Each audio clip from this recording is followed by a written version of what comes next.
Chapitre 3. Les Quraysh de la vallée. Une autre puissante tribu arabe de lignée abrahamique était celle des Quraysh.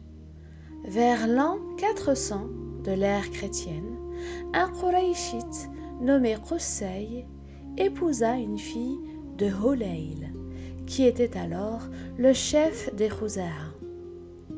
Hulayl préféra son gendre à ses propres fils, car Qusay possédait une personnalité éminente parmi les Arabes de son temps, et à la mort de Hulayl, après une bataille acharnée qui se termina par un arbitrage, il fut convenu que Qusay gouvernerait la Mecque et qu'il serait le gardien de la Kaaba. Dès lors, il fit venir ses plus proches parents parmi les Quraysh et les installa dans la vallée, à proximité du sanctuaire. Il y avait son frère Zuhra, son oncle Taym, Makhzoum, le fils d'un autre oncle, et un ou deux cousins plus éloignés. Tous ces gens et leurs descendants furent désignés par l'appellation de Quraysh de la vallée, tandis que les moins proches parents de Qusay, installés dans les ravines des collines environnantes et dans la campagne qui s'étendait au-delà, reçurent le nom de Quraysh des alentours. Qusay régna sur eux tous avec une autorité incontestée. Chaque année, il lui payait un impôt sur leurs troupeaux afin qu'il pût nourrir ceux des pèlerins qui étaient trop pauvres pour subvenir à leurs propres besoins. Jusqu'alors, les préposés à la garde du sanctuaire avaient vécu dans des tentes. Qusay leur enjoignit de se bâtir des maisons lui-même, s'étant déjà construit une demeure spacieuse qui fut bientôt connue sous le nom de maison de l'Assemblée.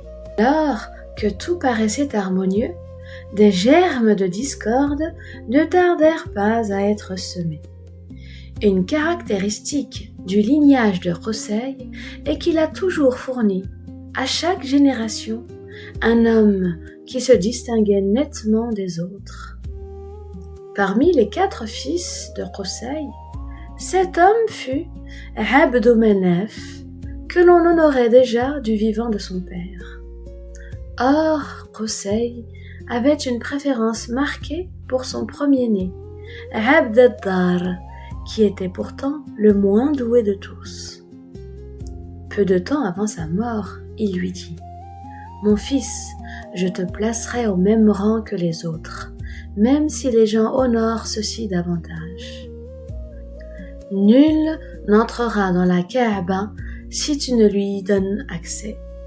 Nulle autre main que la tienne ne pourra nouer pour les Quraysh leur étendard de guerre. Aucun pèlerin ne puisera de l'eau pour boire à la Mecque, à moins que tu ne lui en donnes le droit, et ne mangera d'autre nourriture que celle que tu lui fourniras. Et les Quraysh ne prendront nulle décision si ce n'est dans ta maison. » L'ayant ainsi investi de tous les droits et de tous les pouvoirs, il lui transféra la propriété de la maison de l'Assemblée.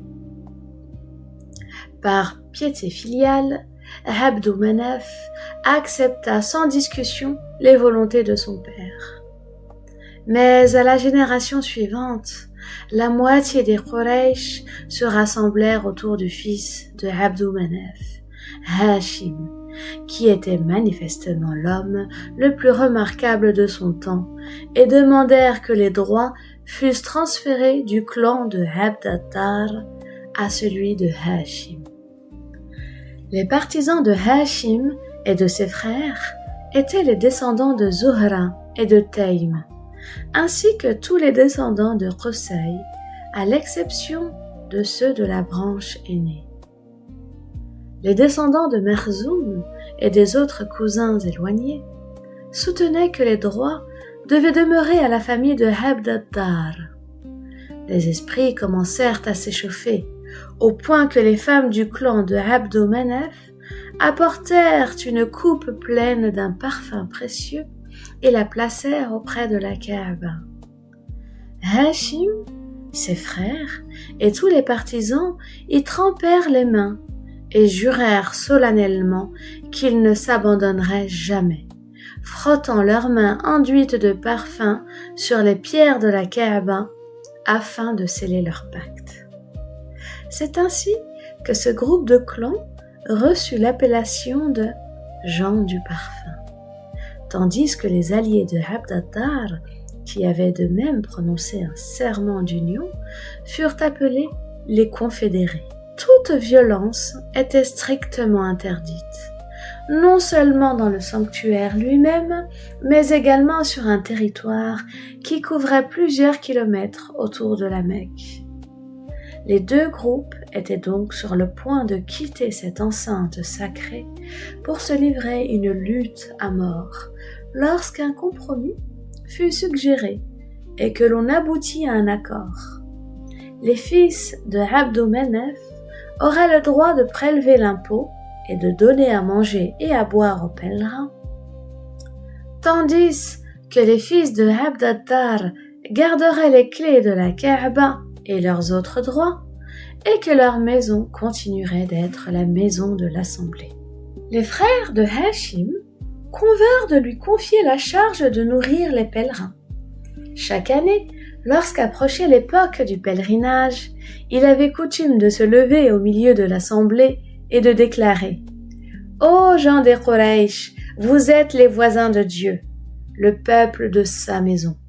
Et pour cette fête, des visiteurs de Dieu viennent à vous, en pèlerinage à sa maison. Ils sont les hôtes de Dieu, et nul hôte n'a autant droit à votre générosité que ces hôtes. Si ma propre richesse suffisait à y pourvoir, je ne vous ferais pas supporter ce fardeau. » Hachim jouissait d'un grand respect, tant à la Mecque qu'au dehors.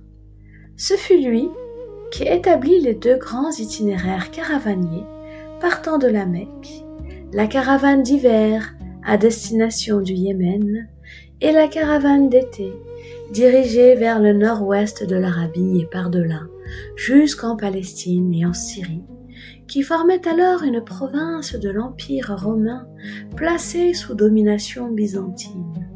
Les deux itinéraires longeaient l'ancienne route de l'encens et l'oasis de Yathrib, située à 11 journées de chameau au nord de la Mecque, était l'une des principales haltes des caravanes d'été. Cette oasis avait été jadis habitée en majorité par des Juifs, mais une tribu arabe originaire du sud de l'Arabie s'en était par la suite assuré le contrôle.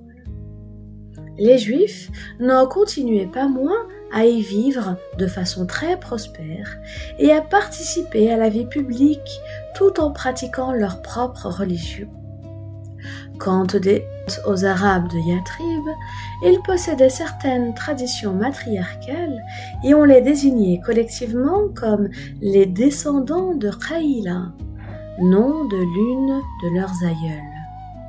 Cependant, ils s'étaient, à une certaine époque, scindés en deux tribus distinctes, les Aous et les Khazraj, issus de deux fils de Qaïla.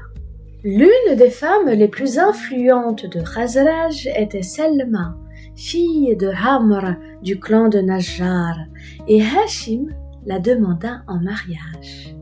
Elle y consentit à la condition de pouvoir garder intégralement le contrôle de ses propres affaires. Et quand elle lui eut donné un fils, elle garda l'enfant auprès d'elle, à Yathrib, jusqu'à sa 14e année, voire davantage. Hachim n'était pas opposé à cette décision, car, en dehors de la fièvre des oasis, qui d'ailleurs présentait plus de dangers pour les nouveaux venus que pour les autochtones, le climat était plus sain à Yathrib qu'à la Mecque. En outre, comme lui-même se rendait fréquemment en Syrie, il demeurait quelque temps en compagnie de Selma et de son fils à l'aller et au retour de ses expéditions. Pourtant, Hachim n'était pas destiné à vivre longtemps. Au cours d'un de ses voyages, il tomba malade à Gaza, en Palestine, et y mourut. Il avait 2 frères, Abd Shams et Muttalib, et un demi-frère, Naoufal. Or, Abd Shams était très occupé par son négoce avec le Yémen, et plus tard avec la Syrie, tandis que Naoufal, de son côté, commerçait activement avec l'Irak, en sorte que l'un et l'autre s'absentaient souvent de la Mecque pour de longues périodes. Pour ces raisons, et peut-être d'autres encore, ce fut le plus jeune frère de Hachim, Muttalib, qui reprit le droit de donner à boire aux pèlerins et de prélever l'impôt pour subvenir à leur nourriture. Le jour vint où, à son tour, Muttalib sentit qu'il était de son devoir de songer au choix de son propre successeur. Hachim avait eu 3 fils de ses autres épouses, mais à en croire la rumeur publique, aucun d'eux, pas plus d'ailleurs qu'aucun des fils de Muttalib lui-même, ne soutenait la comparaison avec le fils de Selma. Malgré sa jeunesse, Shaïba, tel était son nom, manifestait déjà d'exceptionnelles qualités de chef, et les voyageurs arrivant de Yathrib ne cessaient de faire grandir à la Mecque la renommée du jeune homme. Désireux de se rendre compte par lui-même de ce qu'il en était, Muttalib se rendit à Yathrib, et ce qu'il y vit le convainquit de demander à Selma de lui confier son neveu. Selma répugnait à laisser partir son fils, et celui-ci refusa de quitter sa mère sans qu'elle y consentît. Muttalib insista, faisant valoir à la mère et au fils que les possibilités offertes à Yathrib étaient infimes en comparaison de celles qui s'ouvraient à la Mecque. En tant que gardiens de la maison sainte, les Quraysh surpassaient en dignité toutes les autres tribus arabes, et tout portait à croire qu'un jour Shaïba reprendrait la charge qu'avait remplie son père et deviendrait ainsi l'un des chefs des Quraysh. Pour y parvenir, il fallait toutefois qu'il commençât par s'intégrer à son peuple, car un simple expatrié ne pouvait espérer obtenir de tels honneurs. Selma finit par se rendre à ses arguments, d'autant que si son fils partait à la Mecque, il leur serait facile, à l'un comme à l'autre, de se rendre visite. Elle consentit donc à le laisser partir avec Muttalib, qui le prit en croupe sur son chameau. Alors qu'il franchissait les portes de la Mecque, Muttalib entendit quelques badauds s'exclamer à la vue du jeune inconnu. « Voici Abd al-Muttalib », c'est-à-dire l'esclave de Muttalib. « Pauvre de vous », leur lança Muttalib, « il n'est rien de moins que le fils de mon frère Hachim. » Les rires qui accueillirent ces paroles ne furent que le prélude à une gaieté qui gagna rapidement toute la cité, à mesure que le récit de cette méprise se propageait de bouche en bouche. Et depuis ce jour, le jeune homme fut connu de tous sous l'appellation affectueuse de Abd al-Muttalib. Peu de temps après son arrivée, il fut impliqué dans un différend avec son oncle Naoufal, survenu à propos du domaine de son père. Grâce cependant au soutien de son oncle et tuteur, ainsi qu'à des interventions venues de Yathrib, Abd al-Muttalib put faire reconnaître ses droits. Par ailleurs, les espoirs que ses dons précoces avaient suscités ne furent pas déçus. Et lorsque, plusieurs années après, Muttalib mourut, nul ne songea à contester à son neveu la capacité de lui succéder dans la charge de nourrir et d'abreuver les pèlerins.